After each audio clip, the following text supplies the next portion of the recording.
Uma boa tarde a todos. Me chamo Jorge Fonseca, sou advogado. Estou aqui para mediar, por mais uma vez, durante essa minha vida, um congresso de uma grande estima para toda a advocacia, não só da advocacia, mas da advocacia brasileira. Hoje, nós iremos tratar sobre os caminhos da advocacia extrajudicial. Teremos 4 participantes: Gabriela Pereira, Renata Simões, Camila Trabuco e Núbia Barbosa, que irá trazer algumas informações super importantes para vocês, principalmente para você que quer advogar na área extrajudicial. Vamos iniciar com o tema Advocacia extrajudicial não é o futuro. Quem irá iniciar a palestrante Gabriela Pereira. Ela advogou por 7 anos, há 4 anos é registradora civil e tabeliã no estado da Bahia, especialista em direito imobiliário, mestre em planejamento territorial e desenvolvimento social, coautora de livros jurídicos, professora de direito civil e imobiliário em cursos de graduação e pós-graduação, palestrante, colunista jurídica de rádio e TV e responsável pelo Instagram Seu Jurídico Imobiliário. Aproveita a oportunidade de adquirir esse grande conhecimento. Obrigada, boa tarde, gente. Prazer imenso poder estar aqui falando sobre um dos meus assuntos preferidos, poder reconhecer colegas de profissão, poder reconhecer ex-aluna também. E eu falo com muito carinho sobre a advocacia extrajudicial e resolvi explanar para vocês hoje, nos meus 15 minutinhos que me competem, para poder trazer para vocês por que a advocacia extrajudicial ela não é a profissão do futuro, tá? Talvez a obra do meu vizinho esteja incomodando um pouco, não sei até que ponto está refletindo aí para vocês, mas eu vou me ater aqui aos 15 minutos para trazer bastante conteúdo para a nossa jovem advocacia.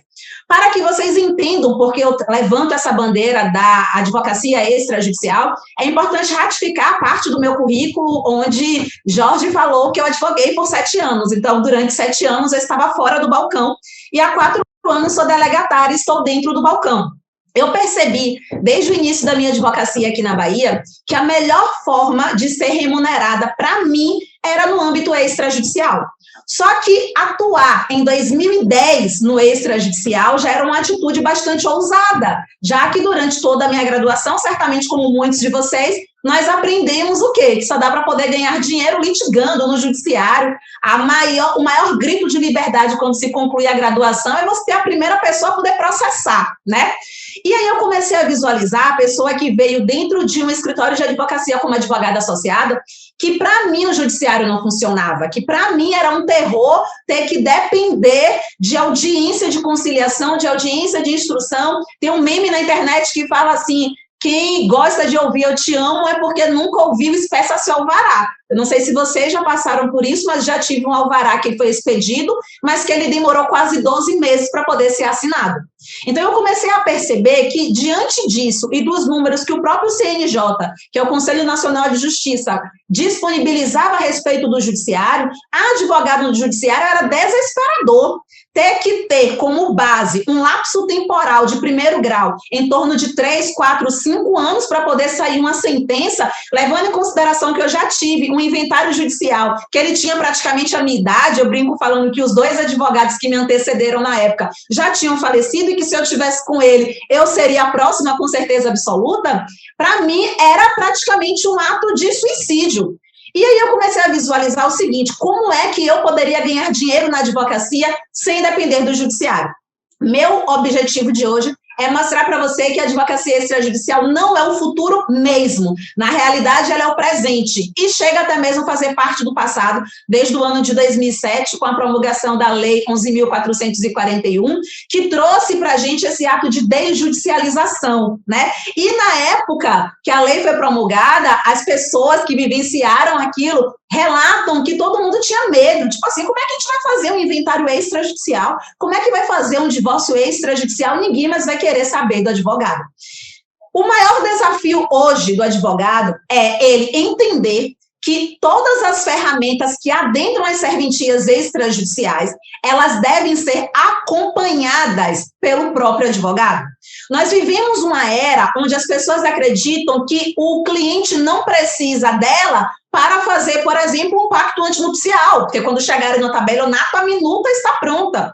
Só que também nós temos que levar em consideração que ninguém saberá melhor da necessidade do seu cliente do que aquele advogado que o acompanha. Então, quando o advogado, ele meio que entorta o nariz para o extrajudicial, eu percebo que, na verdade, é porque ele não conhece o extrajudicial. E mais que isso, não é que ele não conheça o extrajudicial, mas é que ele não consegue enxergar como é que ele, advogado, poderá agregar valor à necessidade do cliente dele em um serviço que adentrará um tabelionato de notas, um registro civil de pessoas naturais, um títulos e documentos e assim por diante. Eu posso listar para vocês, no pouco tempo que eu tenho, alguns serviços que não adianta você encaminhar para o tabelionato de notas por si só, embora a responsabilidade do delegatário seja também conferir essa segurança jurídica, só que delegatário nenhum, escrevente nenhum, conseguirá entender as particularidades do caso, se você não estiver assessorando o seu cliente. E aí, muitas vezes, o advogado fala assim, mas por que o cliente vai me pagar se ele não precisa de mim para poder fazer aquele ato? E aí a falha está no próprio advogado. É porque ele não consegue, porque a gente obviamente não aprende isso na graduação, ele não consegue mostrar para o cliente dele que não é só uma procuração que ele precisa. Na verdade, o cliente precisa ali, para aquele caso concreto, de uma procuração em causa própria. Que, na verdade, não é só um pacto antinupcial que ele precisa, mas que, além desse pacto antinupcial, ele precisa ali estabelecer um regime híbrido. É que ele não precisa somente de uma escritura pública de compra e venda, mas que ele precisa de uma escritura pública de compra e venda com cláusulas que, caso amanhã aquela obrigação não seja cumprida, a resolução daquele contrato que foi firmado não trará tanto prejuízo ao seu cliente. O advogado, ele também precisa entender que hoje tirar dúvida não é só tirar dúvida, e que isso é uma prestação de serviço que a consultoria jurídica ela tem a obrigação de ser remunerada. Só que é difícil conseguir trazer isso para a realidade quando durante 5 anos da graduação a gente aprendeu que só dá para poder ganhar dinheiro judicializando. Eu não sei se é do conhecimento de vocês, mas de acordo com o falecido, entre aspas, tá? Ministério das Cidades, nós temos mais de 50% dos imóveis do Brasil irregulares.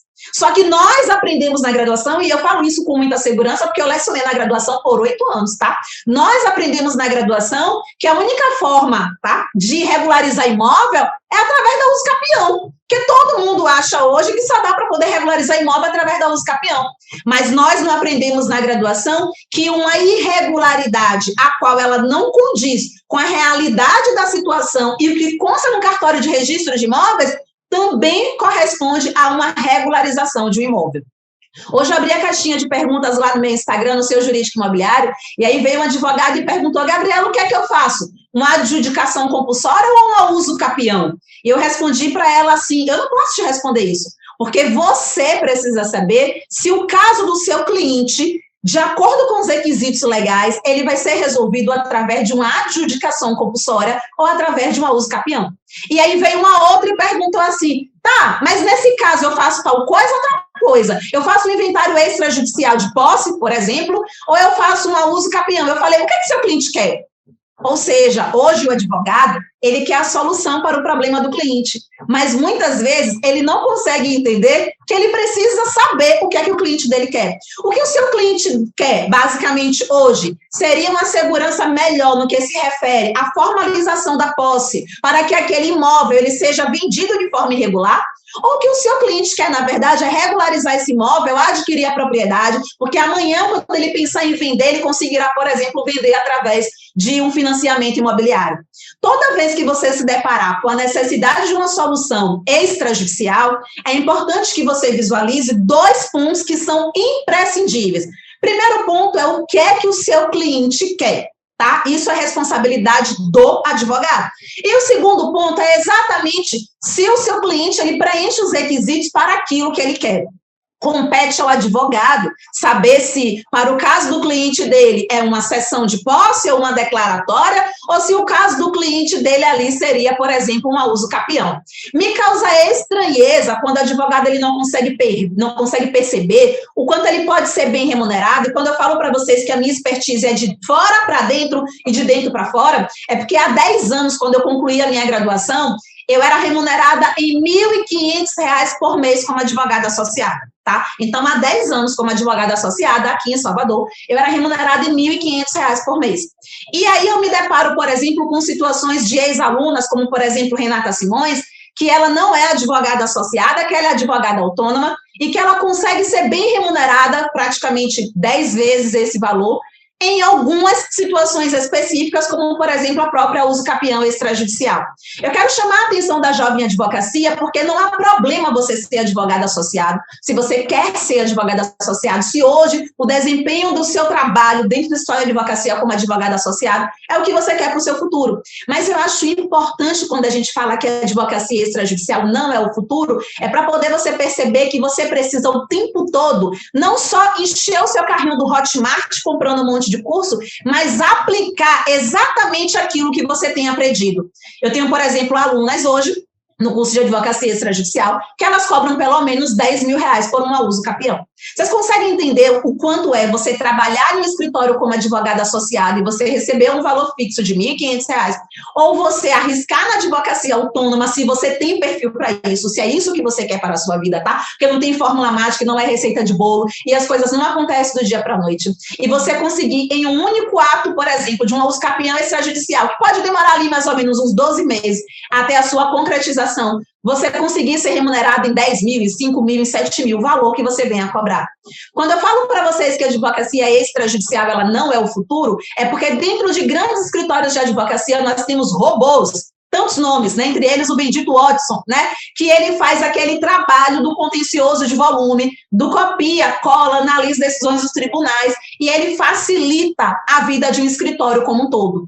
Só que para você, amanhã, não ser substituído por um robô, para que amanhã você não esteja insatisfeito com a sua profissão, para que amanhã você não aceite receber R$ 30 por uma audiência de conciliação no juizado especial, é importante que você comece a plantar as sementes do seu conhecimento hoje. E o ato de você plantar a semente do seu conhecimento é você iniciar entendendo o que é supérfluo e o que é investimento. A partir disso, você começa a visualizar que as serventias extrajudiciais, elas podem caminhar lado a lado com você, que tem vários atos que você não dependerá de judiciário, de audiência, de expedição de alvará, para chegar ao resultado final da necessidade do seu cliente. Durante muito tempo, as pessoas falaram assim, Gabriela, mas eu não posso, por exemplo, fazer um inventário extrajudicial, porque aqui no meu estado, porque no meu cliente, por exemplo, ele tem ali um filho menor, e aí nós já temos a possibilidade de você fazer, dependendo, obviamente, do Código de Normas, de você fazer o inventário de forma extrajudicial, mas que para isso você tenha distribuído ou tenha concretizado a ação de alimentos e a discussão em relação à guarda. Eu estou falando ou uma coisa ou outra, porque depende do Código de Normas do respectivo estado. E aí você visualiza assim, caramba, quer dizer que eu posso ser bem remunerado, entendendo que o delegatário, o registrador, o tabelião, eles não são meus inimigos, eles podem caminhar lado a lado comigo na concretização da necessidade de alcançar o êxito para o meu cliente. E mais que isso, nós temos, por exemplo, os cartórios de protesto. Enquanto eu estava advogando, Jorge, se tiver que me interromper, você fala, tá? Acabou meu tempo? Tem aproximadamente 2 minutos. Pronto, então eu vou concretizar aqui. Então, nós temos, por exemplo, os cartórios de protesto. Enquanto eu estava advogando, eu advoguei para 5 condomínios em Salvador e na região metropolitana e competi a mim, enquanto advogada, analisar cada unidade para poder saber se eu deveria ingressar com ação de cobrança, se eu deveria ingressar com um processo ali de execução, ou se, dependendo dos requisitos legais, daquele caso, daquela pessoa específica, valia muito mais a pena realizar o protesto. Então, nós temos consultoria jurídica, nós temos uso capião extrajudicial, nós temos a possibilidade de recuperação de crédito através do protesto, nós temos a regularização de imóveis, nós temos a formalização da posse, nós temos o pacto antinupcial, nós temos a formalização de união estável, nós temos escrituras públicas declaratórias.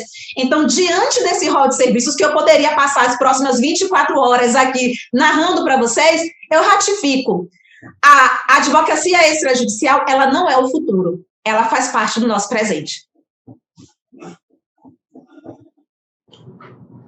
Excelente abordagem da doutora Gabriela, e vamos dar continuidade agora com o tema advocacia judicial como forma inicial de atuação e remuneração. A doutora Renata Simões, que irá palestrar, ela é advogada atuante em direito imobiliário e advocacia extrajudicial há 2 anos, inscrita nos quadros da OAB, com expertise em planejamento matrimonial e patrimonial, inventário e uso capião, sendo pós-graduada em Direito Processual Civil, em Direito Civil e em Direito Imobiliário, com certificação de especialização extensiva em advocacia extrajudicial. Ela é conhecida como faixa preta da advocacia extrajudicial. Ela é uma excelente profissional. O Instagram dela, para quem tiver interesse, é Renata Simões, _ADV. Passo a palavra à doutora Renata.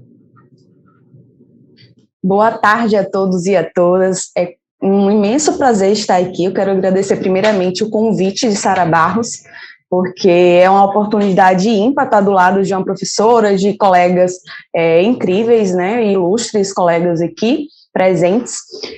Quero agradecer também a presença de alguns colegas e alunos revolucionários.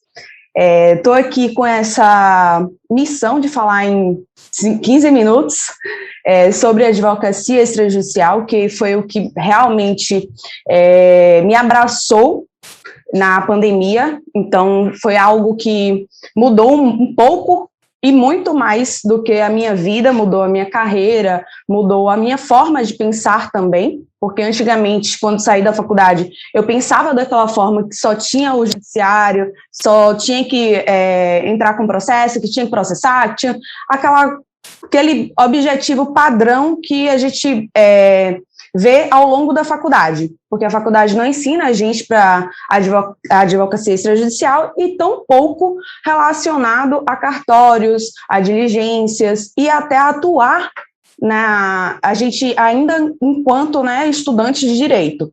Então, eu vou mostrar aqui para vocês algumas formas que estudantes de direito podem já começar a ingressar nessa advocacia extrajudicial. Vou falar também de alguns serviços, principalmente os que eu atuo hoje, que são os que têm me dado bastante retorno e remuneração na minha profissão.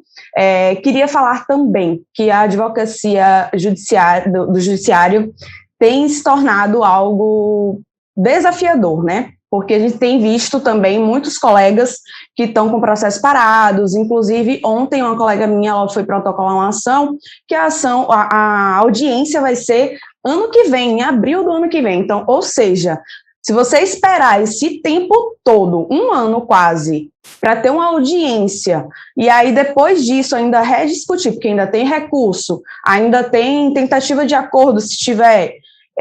ainda vai ter outras coisas que você vai fazer ao longo do processo para você conseguir, de fato, concretizar o alvará e você ter aquele dinheiro e aquele retorno financeiro. Aquilo dali vai demorar o quê? No mínimo uns 3 anos aí brincando, se for consumidor. Estou falando assim já brincando porque até o consumidor mesmo tem se tornado desafiador. Então, como a Gabi também falou aqui agora, perfeitamente. Eu também acho que a advocacia extrajudicial não é uma advocacia do futuro, ela é do presente, ou seja, do agora, e para o futuro também, porque, querendo ou não, vai ser algo que foi algo que cresceu nos 2 últimos anos e cresceu absurdamente, tanto que eu agora tenho muitos colegas que atuam no extrajudicial no interior, vêm conseguindo atuar. Então, ela está crescendo, é um ramo que a gente tem como também, de várias áreas, diversas áreas, atuar, inclusive trabalhista, previdenciário, não é só relacionado a direito de família, direito sucessório, imobiliário, não. Dá para a gente atuar em outras áreas também, basta a gente ter o conhecimento. Então, é aquela coisa, se você correr atrás, buscar o conhecimento, entender quais são os serviços que você pode prestar na sua área de atuação, você vai conseguir trabalhar de forma mais rápida, mais célere e trazer até um melhor resultado para o seu cliente, né? Porque o resultado ele vai vir mais rápido, o cliente vai ficar satisfeito e ele vai lhe procurar novamente em breve, porque ele vai ver que você conseguiu resolver o problema dele ali em menos tempo do que outras pessoas estão resolvendo, ou tentando resolver, né? Então, a advocacia extrajudicial realmente é uma advocacia do presente. Eu agradeço muito a Gabi, porque também foi o marco, assim, eu comecei realmente por conta de um curso dela. Então, eu tive aquela vontade, aquela necessidade, não só a vontade, eu tive uma necessidade de fazer um uso capião, então eu busquei conhecimento, é aquela coisa. Enquanto você está ali, que você não necessita, você fica acomodado. Então, agora eu já mudei a minha visão. Não tem mais esse negócio de ficar acomodado, não. Vou correr atrás, quanto mais conhecimento, melhor, mas é aquela coisa. Não adianta você ter todo o conhecimento do mundo, querer fazer todos os 1000 cursos da vida e não colocar em prática, como a Gabi falou. É aquela coisa básica, você vai estar só se enchendo de conteúdo e não vai conseguir aplicar. Então, você tem que ter um foco também no que você quer, qual é a área que você atua, como é que você quer atuar nela. Você quer atuar nela de forma extrajudicial? Como é que você pode atuar nela de forma extrajudicial? Quais serviços eu posso prestar para o meu cliente de forma extrajudicial que agregue aí o meu serviço e eu tenha muito mais uma remuneração do que realmente trabalhando há anos no processo. Por exemplo, como a Gabi falou, eu cobro 5.000 para fazer um contrato simples, vamos lá, um contrato simples cobra 5.000, vamos supor. Se você for fazer um uso capião por 10.000, como a Gabi falou, no extrajudicial ou no judicial, você vai demorar anos no mínimo. No mínimo uns 5 a 6 anos aí ou mais, a depender da uso capião que você vai fazer. Já no extrajudicial, não, você tem a possibilidade de conseguir em menos tempo e você poder cobrar esse mesmo valor, até mais, e você conseguir, né, daquela remuneração ali, você dividir certinho pelo mês, por exemplo, e ver que a sua remuneração ela foi 1000 vezes melhor do que você atuando no judiciário. Então, se você parar para pensar, porque você vai, por exemplo, cobrou 10.000, mas você vai demorar 10 meses para resolver ela no extrajudicial. Nesses 10 meses você ganhou R$1.000 a cada mês. É uma base. Então, você tem que ter uma noção também de como é que você vai precificar esse serviço. Precificando ele, você consegue ter um retorno melhor, fazendo pelo extrajudicial, porque você vai demandar menos tempo e até, às vezes, menos trabalho. Fica menos serviços, você tem já um leque de opções, né, de que você pode fazer, inclusive o estudante de direito, ele pode lhe auxiliar nas buscas das certidões, aí você já pode terceirizar o serviço também, botando um estudante de direito para poder fazer aquele serviço de emissão de certidões ali, diligências, por exemplo, levar um protocolo de requerimento de uso capião, ele pode ir lá, você assina tudo direitinho, ele só vai lá protocolar. O estudante de direito, ele é perfeitamente capaz para fazer diligências, protocolos, tudo isso mais. Então, tanto o advogado quanto o estudante de direito já podem sair remunerando e tendo uma remuneração melhor na advocacia extrajudicial. Algumas coisas que eu tenho ouço falar também, às vezes, é que o judiciário é melhor porque traz uma melhor segurança jurídica. Muito pelo contrário. Não é porque o extrajudicial ele é feito num cartório que ele não tem segurança jurídica. Eu vi isso até numa caixinha de perguntas de uma colega advogada, que eu falei, meu Deus, ou ela não entende do procedimento, que é como a Gabi falou, ela não entende do procedimento, ou ela realmente está falando porque ela não conhece, não sabe, e teve que responder ali naturalmente ou na tora, né? Então, é aquela coisa, as pessoas ainda vinculam o cartório à falta de segurança jurídica, mas não acontece. Então, você precisa entender que o cartório, ele tem sim segurança jurídica, e você tem como fazer aquele serviço ali, basta você ter o entendimento e ver se no seu estado dá para você fazer daquela forma, através do Código de Normas. Então, você precisa estudar tudo isso, além de você estudar a sua área de atuação, porque não adianta você ler o Código de Normas e você não saber fazer o procedimento. Então, você precisa entender o procedimento, como é que ele é feito, e fazer de uma melhor forma possível para que ele seja mais rápido. Algumas pessoas dizem, o cartório precisa de QI, quem indique. Não, gente, basta você ir lá, perguntar. Eu já fui em vários cartórios, já perguntei, nossa, aqui está fazendo dessa forma? O tabelião, super solícito, me falou, sim, doutora, a gente faz dessa forma, mas a senhora tem que fazer isso, isso e isso, a gente precisa desses documentos. O próprio tabelião, ele vai lhe orientar, se você for a sua primeira vez, ele vai lhe orientar. Então, basta você ter a vontade e a disponibilidade de aprender, não só você aprender o direito material, mas a questão procedimental. Então, era isso que eu queria passar para vocês. Espero que tenham gostado e que tenha dado para acrescentar algo aí na vida de vocês na advocacia. Tchau, tchau. Excelente palestra da doutora Renata. Eu atuei como escrevente notarial no cartório e atualmente a advocacia é 90% extrajudicial, e tanto que a doutora Gabriela e quanto a doutora Renata informou, é exatamente a realidade. Agora eu vou trazer uma pessoa muito especial aqui para falar conosco. É a doutora Camila Trabuco. Ela vai falar um pouco sobre advocacia extrajudicial e advocacia familiarista. Como utilizar os mecanismos de cada área na resolução de conflitos. Ela é advogada há 13 anos, sócia proprietária do escritório Trabuco Advogados Associados, pós-graduada em Direito Civil e Empresarial pelo Instituto Damásio, pós-graduada em Direito Privado pelas Universidades Cândido Mendes, atualmente ocupa o cargo de vice-presidente da Comissão da Mulher Advogada da OAB Bahia e conselheira estadual da Ordem. Então, passa a palavra à doutora Camila Trabuco.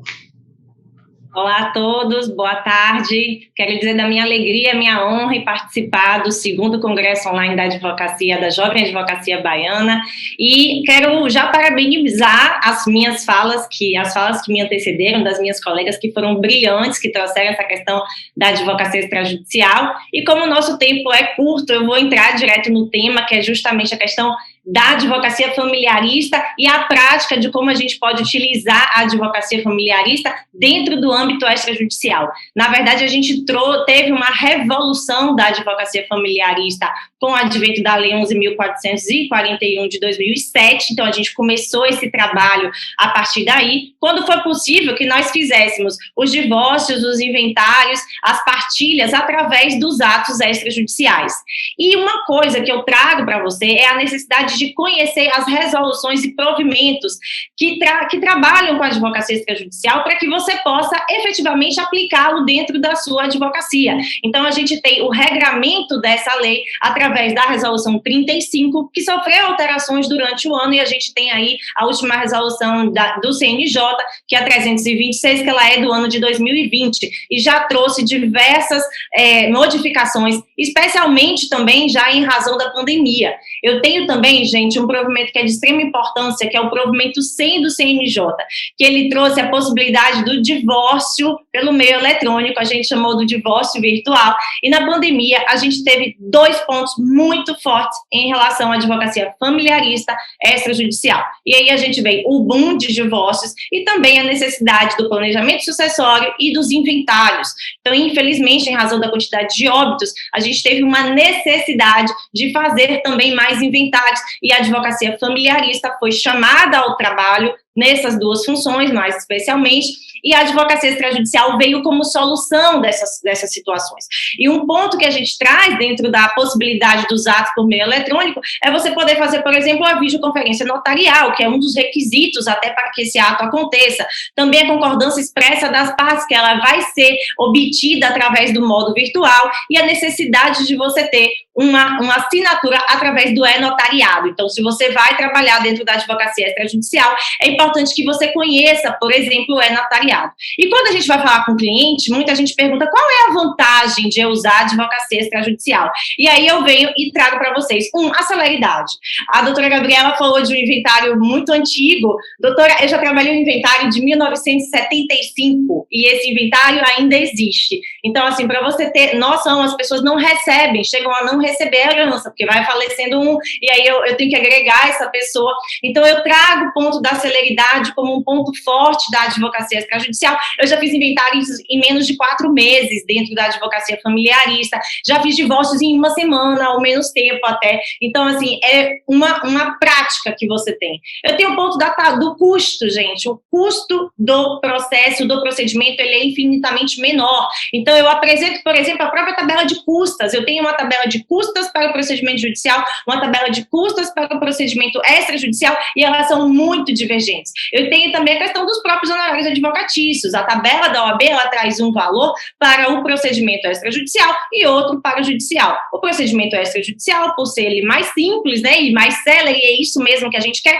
ele acaba sendo mais barato. Mas aí eu te pergunto, você, enquanto advogado, enquanto advogada, o que é melhor? Você receber mais vezes ou você demorar uma vida inteira com um valor e aí você, às vezes, nem receber porque você vai receber no final? Então, é melhor você ter em quantidade, nesse caso, e aí você consegue mobilizar e adiantar, né, crescer profissionalmente, crescer financeiramente, isso é um ponto de relevância para a advocacia, e poder trabalhar a solução dos conflitos com o seu cliente. Você vai ter um processo, gente, menos burocrático, porque você já vai produzir toda a documentação, inclusive, de forma anterior. É um procedimento que não vai ter perícia, não vai ter grandes intimações de parte, então você vai resolver tudo de uma maneira menos burocrática. Eu tenho um ponto alto, a possibilidade de eu precaver litígios, e aí eu vou falar do pacto antinupcial, onde eu já vou trazer ali o regime do meu casamento. Se eu quero colocar algum ponto específico sobre a administração dos meus investimentos financeiros, a minha divisão de despesa, como vai ser os recursos financeiros destinados a cada cônjuge, divisão de bens, então eu posso trazer tudo isso no pacto antinupcial e eu vou evitar o conflito após o divórcio, que eu espero que não aconteça. Mas se acontecer, estamos aí também fazendo o procedimento extrajudicial com esse divórcio. Eu vou ter também como prevenção de conflitos o planejamento sucessório. Isso eu vou fazer através de quê? De testamentos, através de doação, e aí vai ser importante que o advogado ou a advogada, que ele saiba qual é o interesse do cliente, para que assim a gente aplique esse procedimento dentro do extrajudicial. Tudo com a mais perfeita segurança jurídica, porque a gente tem que lembrar que o documento, né, os documentos que a gente faz dentro do extrajudicial, eles são dotados de fé pública, são documentos, instrumentos jurídicos que vão servir, sim, para a efetivação do direito de cada pessoa que está ali. E aí eu tenho também, gente, alguns cartórios, eles já permitem a mediação dentro do próprio cartório extrajudicial, o que a gente já vê em alguns outros estados, não tenho certeza aqui na Bahia, mas Minas Gerais, São Paulo, a gente já tem essa possibilidade de trazer o cliente para o cartório e ali mesmo já faz a mediação e já faz o documento que é necessário. E um ponto que as pessoas às vezes me perguntam, falam assim, Camila, mas no judiciário eu tenho assistência judiciária gratuita. E no extrajudiciário eu tenho? Aí eu trago, conheço as resoluções. A gente tem, por exemplo, a resolução 326, ela diz que sim, existe gratuidade da justiça e você tem que declarar essa pobreza, né, jurisdicional, para que você possa fazer o procedimento sem ter que pagar as custas, e isso independentemente de você ter ou não advogado cadastrado, né, advogado, que é sim um requisito importante e essencial para que o seu procedimento seja feito com a máxima segurança jurídica. E aí eu vou falar um pouco de cada procedimento, né, dentro desse espacinho. O que inventário, que é um forte dentro da advocacia familiarista. Quando você pode fazer? Primeiro, quando existir consenso entre as partes.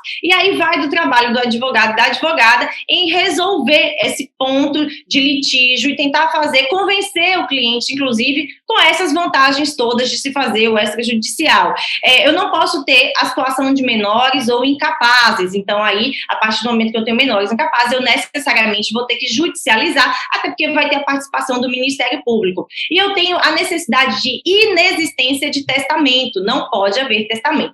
Mas houve agora, ano passado, se não me engano, gente, uma decisão da 4ª turma do STJ que disse que, mesmo existindo testamento, é possível fazer um inventário extrajudicial desde que todos os herdeiros concordem com os termos do testamento. Então, uma vez que todo mundo está concordando com o testamento, que não há litígio, o STJ já tem decisão aí pela 4ª turma dizendo que é possível, sim, a realização desse inventário extrajudicial. Deve haver necessariamente o acompanhamento do profissional do direito, do advogado, da advogada, e aí vem a sua necessidade de estar lá no extrajudicial prestando esse serviço e garantindo a vontade das partes. E aí eu vou ter uns pontos que eu chamo a atenção para quem vai fazer inventário.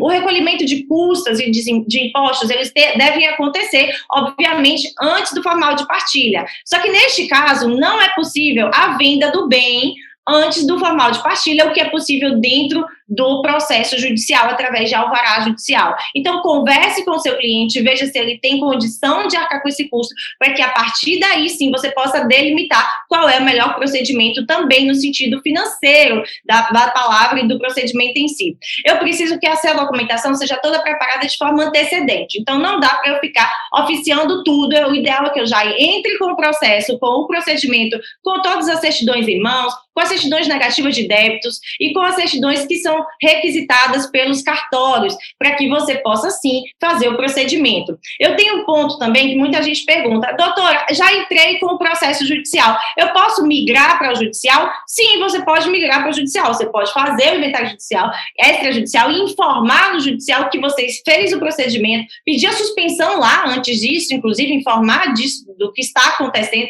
para que o juiz aprecie o seu pedido. Então, é possível essa migração, isso a gente tem feito, inclusive, muito. Por quê? Porque as pessoas estão cansando desses inventários longos e querem, de fato, uma efetividade desse direito, e você consegue ter acesso à justiça, ao direito, através do extrajudicial, de forma muito concreta. Eu tenho também um ponto que é a possibilidade de um inventário negativo, que é o inventário quando você diz que não teve bens, não tem bens para inventariar, e você pode fazer isso no extrajudicial, que é utilizado, por exemplo, para o caso de declarações na Receita, Receita Federal, etc.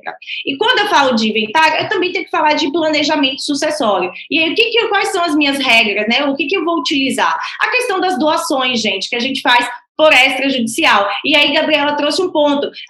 A gente é que apresenta para o cliente que não é uma doação qualquer. Eu vou doar com o quê? Com cláusula de usufruto. Quem vai trazer essa cláusula de usufruto garantindo a posse do doador? Somos nós, advogados, a gente que vai apresentar isso para ele. Então, eu preciso conhecer as regras do direito, eu preciso conhecer o direito material, eu preciso também conhecer o direito processual para justificar por que eu não estou indo para o processo, por que eu não vou esperar, né, para fazer o inventário depois, e a partir daí eu apresento isso para o meu cliente. Eu tenho a questão do testamento, então, assim, eu vou analisar, junto com o extrajudicial, o testamento, ver se ele está dentro das regras, para que a vontade da parte seja plenamente respeitada após o óbito.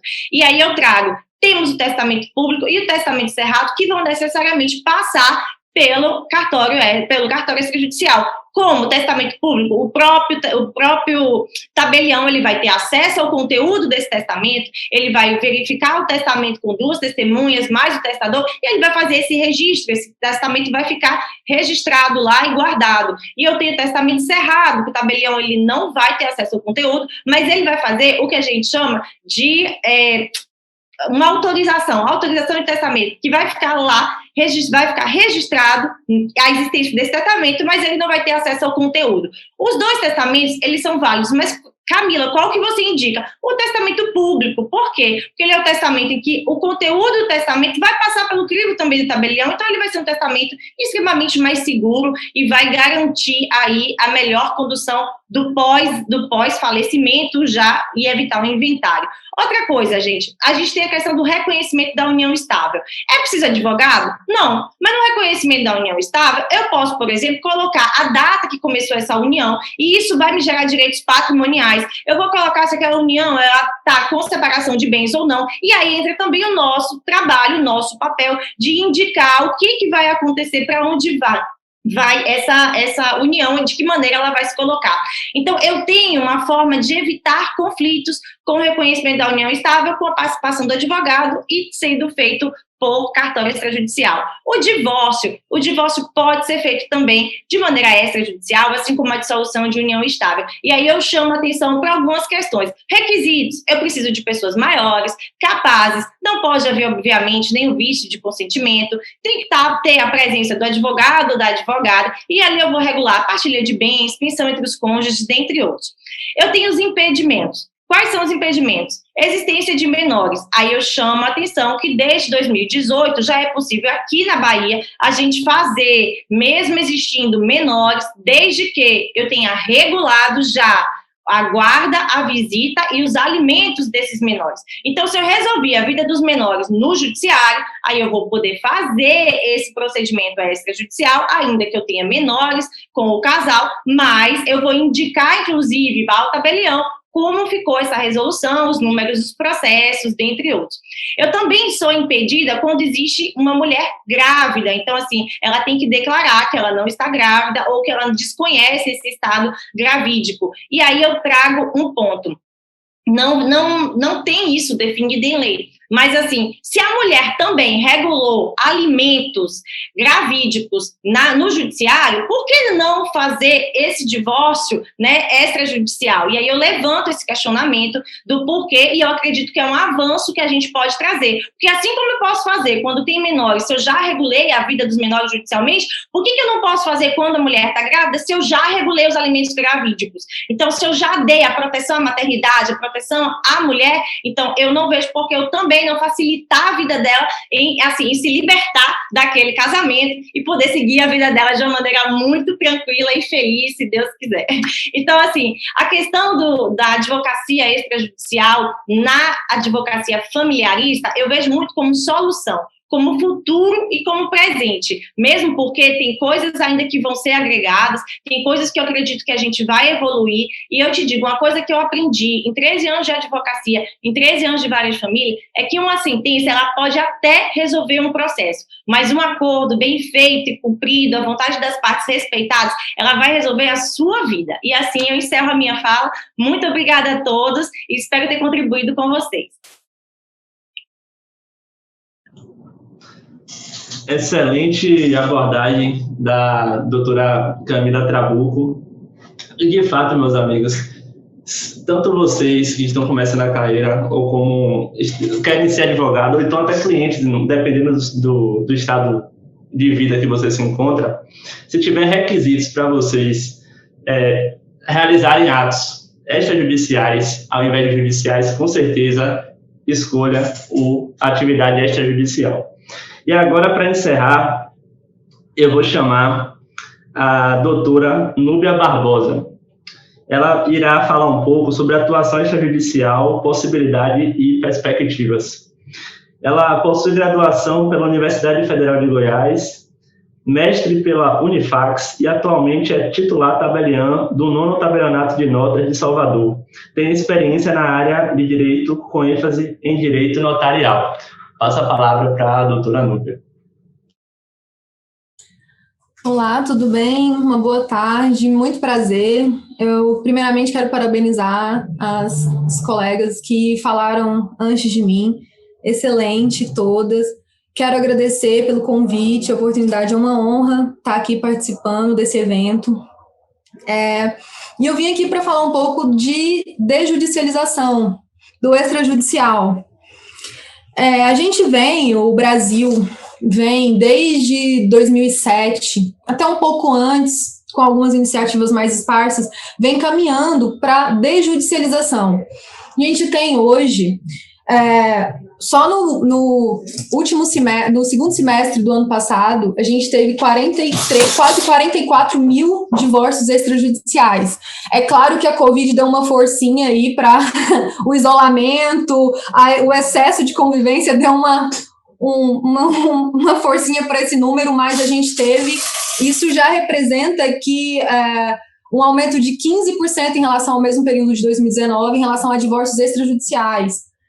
Hoje, no Brasil, 20% dos divórcios são extrajudiciais.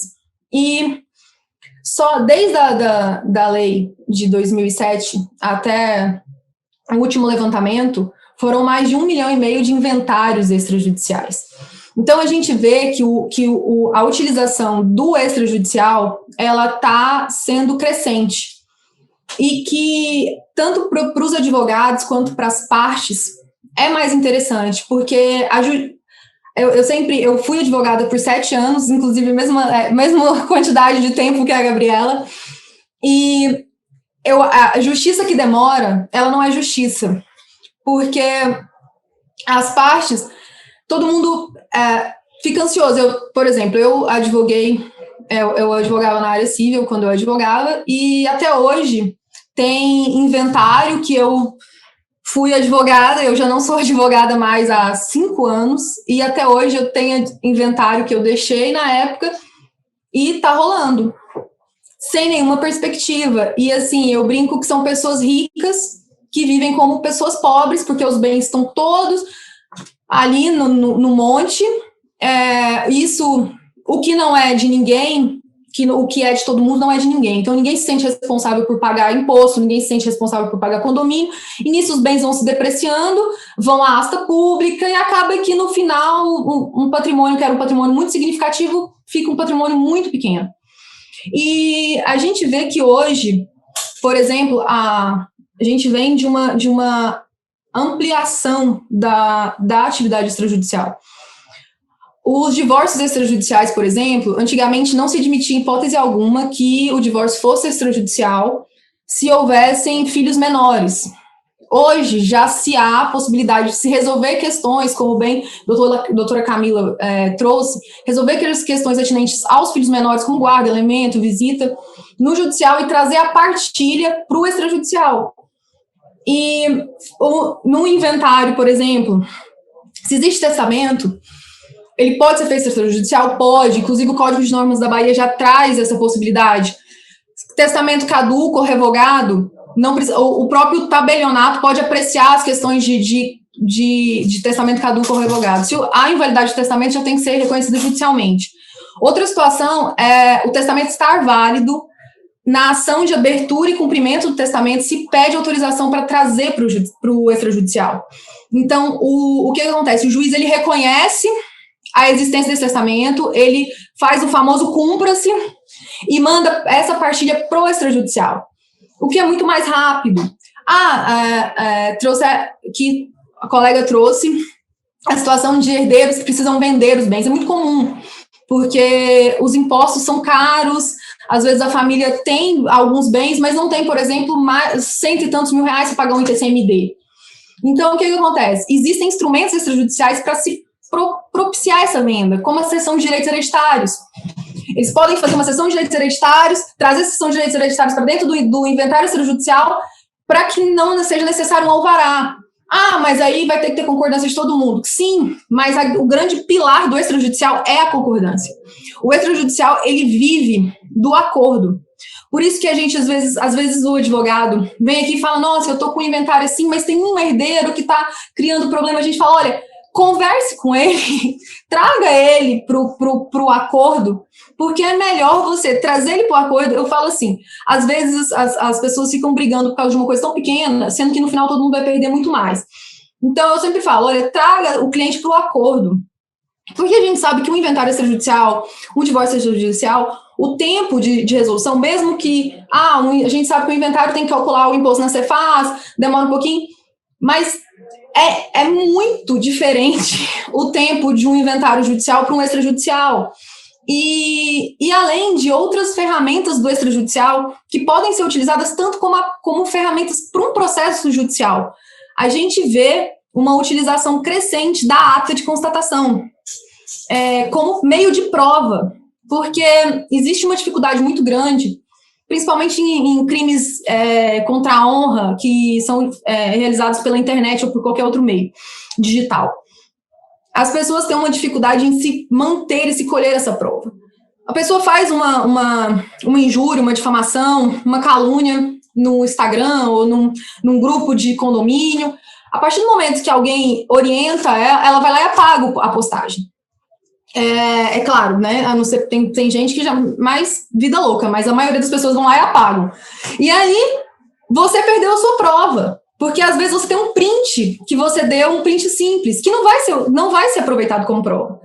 Ainda mais hoje em dia, com altas tecnologias de adulteração, Photoshop e tal. Então, o que a gente orienta? Postou um conteúdo que ofende a sua honra, enfim, no story, faça uma ata daquilo, porque a pessoa pode apagar, o story mesmo fica só 24 horas, qualquer outra, você vai ter aquilo garantido. E outra situação, a gente vê muito na atuação do direito imobiliário, que é a questão do inquilino, quando ele deixa o imóvel, se ele sair com um pouquinho de raiva, ele deixa a raiva dele bem demonstrada. Ele arranca o que ele puder arrancar, ele quebra o que ele puder quebrar. E aí, às vezes, a pessoa não tem como ficar com o imóvel quebrado, estragado, meses durante um processo para esperar uma perícia. E a pessoa chama um tabelionato, vai anotar um tabelionato, chama, escreve, faz uma ata e constata aqueles danos, a pessoa conserta o imóvel, coloca para alugar novamente, e aí ela entra com uma ação. Então, assim, o extrajudicial, ele é um fim, porque as pessoas podem resolver várias demandas no extrajudicial e ele também pode ser utilizado como ferramenta. Outra situação é a questão da regularização imobiliária, que, como muito bem falado por Gabriela, pela doutora Gabriela, as pessoas acham que é só os capião, mas não é. Qualquer tipo de regularização, às vezes tem gente que comprou o imóvel por uma procuração, o imóvel tem matrícula, tá tudo, mas a pessoa comprou por procuração e o imóvel não está no nome dela. Isso é uma irregularidade, que ela precisa regularizar. As pessoas, às vezes, não acham que, comprar por procuração, tudo bem. Eu brinco que a procuração, ela morre com o dono. A procuração, ela vai dentro do caixão. A pessoa morreu, a procuração é enterrada junto, então a procuração perdeu o valor. Então, assim, é um exercício de fé você comprar um imóvel por procuração, que você tem que todo dia à noite acender uma vela pelo outorgante, para ele viver bastante tempo, pela saúde dele, porque se ele morrer, sua vida complica. Então, assim, eu falo, o extrajudicial, ele tem inúmeras ferramentas. A ata de construção. Hoje, um avanço muito significativo da Bahia é a questão de se poder regularizar as construções, que a gente sabe que a realidade é que as pessoas, às vezes, levantam as construções sem habite, sem projeto, enfim, chama os vizinhos, levantam, ou às vezes até levanta com projeto, mas não recolhe o imposto da obra e não tem CND, e fica ali, existe matrícula, tudo certinho. Quando vai vender, tem uma construção que não está averbada. E aí? O banco não financia e muita gente não compra dessa forma, porque documentalmente é um terreno. Como é que eu faço? E agora? Eu não tenho CND, eu não tenho projeto, não tive habites na época, como é que faz? Existe uma forma de regularizar. É uma ata de construção, faz memorial, planta, tudo certinho, uma ata de construção, e você consegue averbar essa construção na matrícula. Então, hoje, o advogado, quando ele conhece as ferramentas do extrajudicial, ele consegue encontrar soluções mais efetivas e não fica naquela coisa de tudo acionar o judiciário. Porque, às vezes, por exemplo, uma notificação extrajudicial para constituir alguém mora por um cartório de RTD. Então, existem ferramentas mil para você conseguir efetivar, trazer uma celeridade, conseguir o seu objetivo, que o objetivo, na verdade, o objetivo nenhum de advogado é ganhar processo. O objetivo é satisfazer, resolver o problema do cliente. Se você vai resolver sentando numa mesa e negociando um acordo com a outra parte, se você vai resolver no extrajudicial, ou se você vai resolver judicialmente, isso são os meios. O fim é o que você tem que alcançar, que é a satisfação do cliente. Então, às vezes, você notifica, às vezes uma notificação extrajudicial já assusta o devedor e ele paga. Às vezes, um protesto abala o crédito do devedor e ele paga. Às vezes, você fazer uma ata de constatação e mandar isso junto com a notificação, a pessoa já fica assim, a coisa se soluciona. Então, eu falo assim, que a gente tem que buscar a satisfação do cliente, né? Eu falo para os advogados, quando eu era advogada, eu também pensava assim, que a gente tem que buscar isso num tempo que pelo menos a pessoa consiga usufruir os resultados, né? Porque a gente, muito triste ver capa de processo escrito espólio. E aí, eu vou encerrar aqui, que eu acho que o extrajudicial, concordo plenamente com todos vocês, o extrajudicial é o presente, é um âmbito de atuação muito interessante, muito rico, que infelizmente quem formou na mesma época, eu formei em 2010, quem formou nessa época não teve isso na faculdade. Eu fiz Federal de Goiás, lá não tinha, acredito que aqui também não tinha na época. E então eu acho que é um mundo interessantíssimo e os jovens advogados devem buscar aí atuar, se mergulhem no extrajudicial, porque é incrível. Tá bom? Muito obrigada. Uma excelente tarde para vocês.